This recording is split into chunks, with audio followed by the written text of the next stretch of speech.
answer this because you're actually, I think, the one quarterback in the nation who's actually larger than all the defensive ends in the country. Would you be scared of Jadeveon Clowney, or should he be scared of you?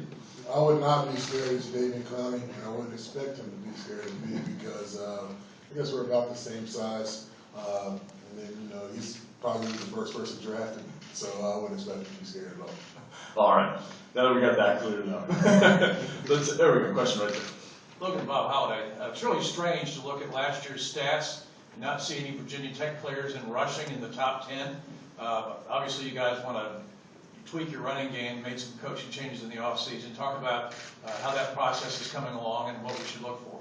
What we're going to be doing is a little bit of a stretch zone attack, a little bit different from our past power game. And I expect us to be very good at run the ball and being able to throw the ball as well. I think you're not going to be able to sit on just one thing. Question for both of you. Jeff from WRL. We'll start with Logan. Just finish this sentence. By Virginia Tech standards, last year was. Jack, sorry. Logan, you were answering, so why don't you go first on? Not a normality. Jack? Subpar. Did you borrow that answer from somebody? I don't think so. All right. You have a question?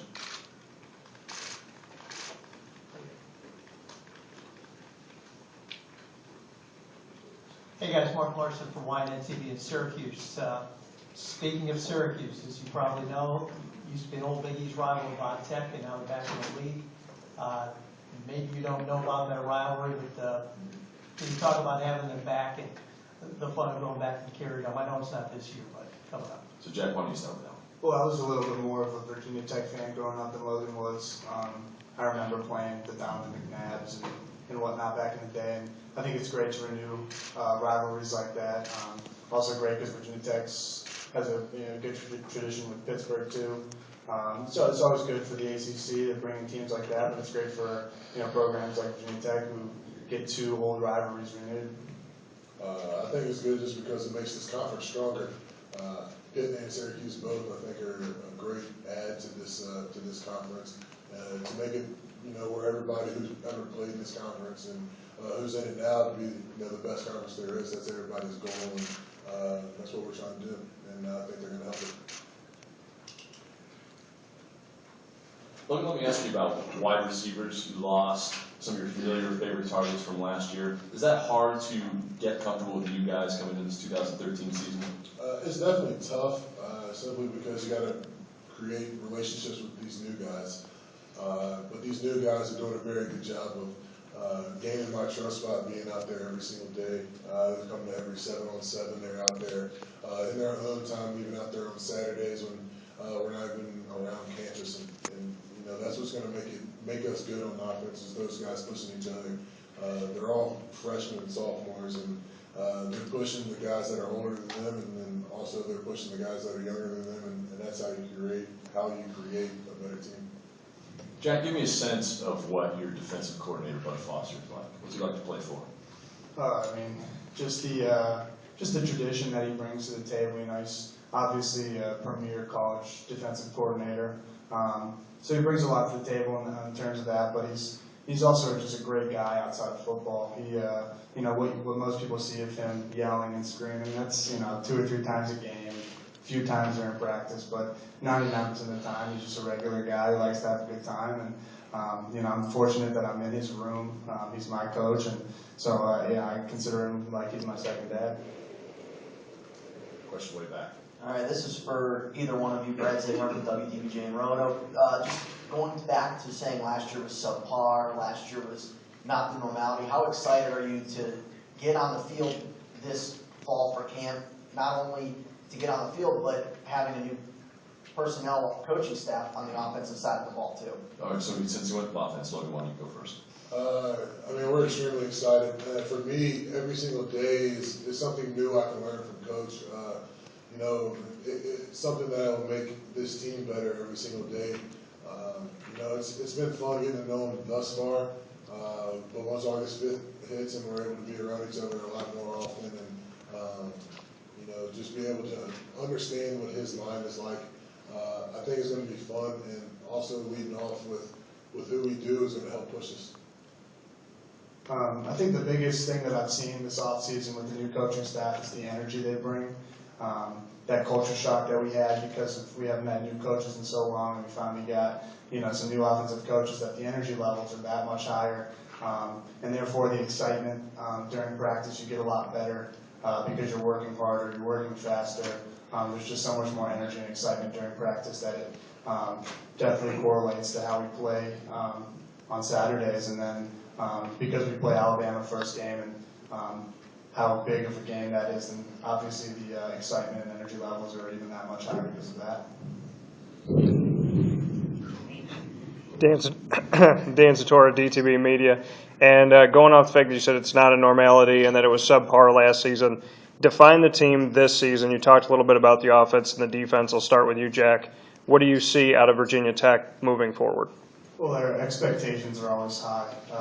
Our expectations are always to win 10, 11, 12 games a season, to win the ACC. We expect to beat teams like Alabama. Some teams might go into that game thinking, if we lose, we'll win next week. Well, no, we expect to beat them. We expect to win every game. That's how our programs run. We expect to win every game. We expect to compete, and that's not going to change this year. Virginia Tech's nationally known for 10-win seasons, ACC championships, BCS berths, and I don't see a reason why we shouldn't be back to that this year. We're here to prove that last year was just a fluke, and that is not who we are. For me, on the offensive side, I guess that was the biggest problem last year, and we want to show that we also can play along with our defense. Can either one of you talk about Frank Beamer? You talk about what Va Tech's known for. I think everybody knows Frank Beamer. What's it like to play for a guy that's number 6 on the all-time wins list, and is there something about him that we don't know? Logan, why don't you go first? It's an honor and a blessing to play for Coach Beamer. First of all, he's a very Christian guy, and coming from my background, it's very important to me. But he's awesome. He's available at any time. Anytime you need to talk to him, his door is open. Just knock, come on in. And that's just how he is. And he's very easy to talk to, very comfortable, and a family guy. And that's a lot of the reason why I chose Tech. And then number 6 on the wins list means he's put in a lot of hard work, a lot of hours into this football thing, and he cares about you as much as he cares about his family, and I guess that's what's just so inviting about him.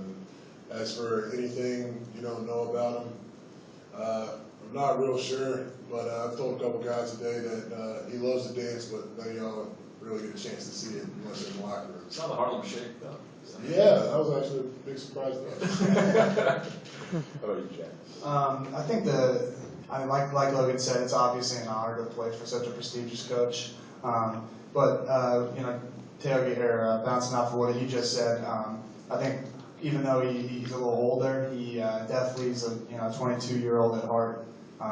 Like we said, he's doing the Harlem Shake and he's dancing after games, and he relates with college players, and I think that's why we have such a good family environment, because our leader, our figurehead, does so well with our age group. Last year, there were more than 35 games where teams gained more than 500 yards, a huge increase over 2011. And Logan, as a quarterback, I'd like your assessment of the guys making that happen.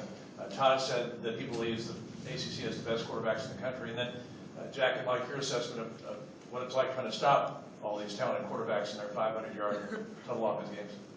I would say that we do have the most talented quarterbacks in the country. And we got a lot of guys returning as well, and we got, I guess, the spread offense is what is making this 500-yard plus happen so much. And I think it's a test, because you got to have that quarterback who knows how to get the ball to the playmakers. You got to have that quarterback who understands the offense enough to just distribute the ball and make things go, kind of like a conductor does the train. I know Jack and other defenses hate how offense are progressing now. The toughest thing is when you're playing offenses like that. Like you said, we have such stellar quarterbacks in this league that it's really hard to just get a grasp of what they're trying to do. Like Logan here in practice, you never know if he's running to the left, running to the right, passing it. You just never know what they're going to do because in today's age, quarterbacks are so skilled that they make calls at the line and they can change things whenever they want. That it's really hard to, even though you watch a lot of film, it's hard to get a beat on what the offense is trying to do. And then on top of that, they're all great athletes. So if you can get to them, pass rush, they have the mobility to take off and run downfield. And then they have the weapons that they have, so you can't leave those guys open to go, chase after the quarterbacks. So it's just a tough offense to really get a grasp of. Jack, I'll throw a question at you. Do you have any advice for 225-pound linebackers or maybe defensive backs who are trying to tackle Logan Thomas?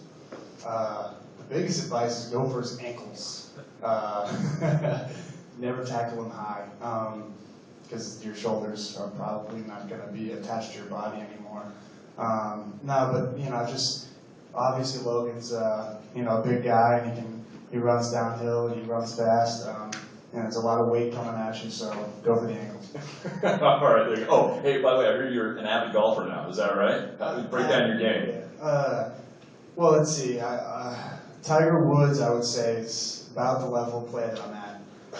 Wow. Yeah. I didn't get invited to the Open this week, but I thought I was going to, and I was disappointed. We saw Logan last year tee it up, so I know he can hit it. I'm not very good. All right, guys. Really appreciate it. Good luck with Virginia Tech.